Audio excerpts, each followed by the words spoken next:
ഫൗസ്, നമ്മൾ ഗ്ലോബൽ മാർക്കറ്റിലേക്കൊക്കെ നോക്കുകയാണെന്നുണ്ടെങ്കിൽ ഒരു റിസഷന്റെ ഫിയർ ഉണ്ട്. ഇപ്പോൾ UK പോലുള്ള കൺട്രീസൊക്കെ ബാങ്ക്രപ്റ്റ് ആവും, അല്ലെങ്കിൽ ബാങ്ക്രപ്റ്റൻസിയിലേക്ക് പോകുന്നൊക്കെയാണ് പറയുന്നത്. ഇതിൻ്റെയൊക്കെ റിയാലിറ്റി എത്രത്തോളം ഉണ്ട്?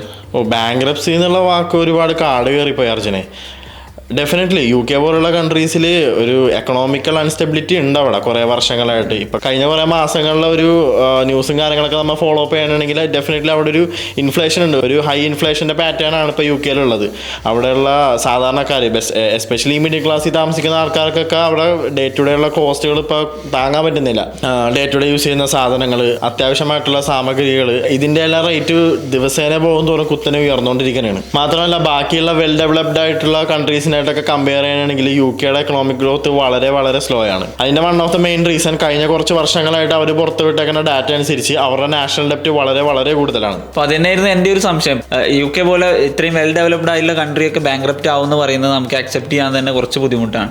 ലോകത്ത് ആദ്യമായിട്ടല്ല ഒരു വെൽ ഡെവലപ്ഡ് ആയിട്ടുള്ള കൺട്രി ഒരു എക്കണോമിക്കൽ ക്രൈസിസിലൂടെ കടന്നു പോകുന്നത്. ഇതിനു മുമ്പ് നമ്മൾ ചരിത്രം പഠിക്കണമെന്നുണ്ടെങ്കിൽ ഒരുപാട് കൺട്രീസ് ഇതിനേക്കാളും വേഴ്സ്റ്റ് സിറ്റുവേഷനിൽ കൂടെ കടന്നു പോയിട്ടുണ്ട്.